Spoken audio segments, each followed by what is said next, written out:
எல்லாருக்கும் வணக்கம். ப்ரௌனி வந்து எப்படி பண்றதுன்னு இந்த வீடியோல பார்க்கலாம். ஃபர்ஸ்ட் அதுக்கு தேவையான இன்கிரியன்ட் எல்லாம் எடுத்து வச்சிருக்கேன். முட்டை, choco chips, white sugar, brown sugar, maida, cocoa powder, butter இது மட்டும்தான்.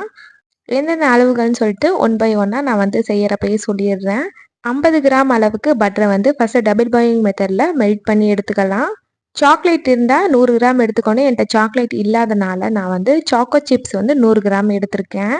அதையுமே நல்லா மெல்ட் பண்ணி எடுத்துக்கலாம். ஓரளவுக்கு நல்லா மெல்ட் ஆனோன்னா வெளியில் எடுத்து வச்சுட்டு இந்த மாதிரி நல்லா மெல்ட் பண்ணி எடுத்துக்கணும். ஓரமாக இருக்கட்டும். இப்போ மிக்சிங் பவுலில் 2 முட்டையை உடச்சி சேர்த்துக்கலாம்.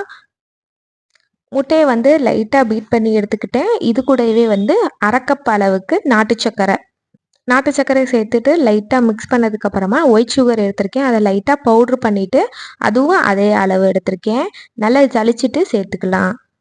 ரெண்டையுமே சேர்த்துட்டு நல்லா மிக்ஸ் பண்ணி எடுத்ததுக்கு அந்த பீட் பண்ணதுலேயே 1 கப் அளவுக்கு கொக்கோ பவுடர் சேர்த்துருக்கேன். அதையும் சேர்த்துட்டு நல்லா சளிச்சுக்கலாம். எல்லா இன்க்ரீடியண்ட்டுமே சளிச்சுட்டு தான் சேர்த்துருக்கேன்.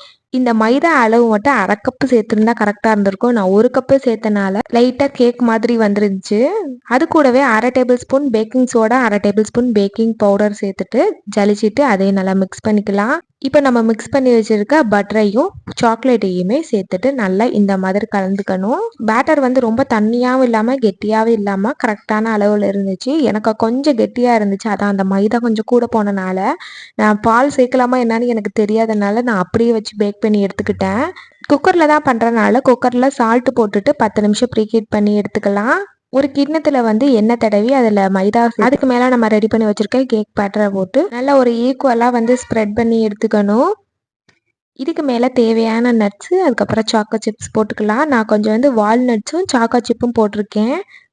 அங்கங்கே ஒரு 5-6 மட்டும் எடுத்துட்டு வால்நட்ஸ் வச்சுட்டேன். ஃபுல்லாக நிறையா வந்து சாக்கோ சிப் வந்து போட்டிருந்தேன். நம்ம பேட்டர்லேயே வந்து சாக்கோ சிப் போட்டிருக்கலாம். நான் வந்து போடலை, மேலாப்பில் மட்டும்தான் போட்டிருந்தேன். நல்லா இந்த மாதிரி டேப் பண்ணதுக்கப்புறமா குக்கரில் வச்சுக்கலாம்.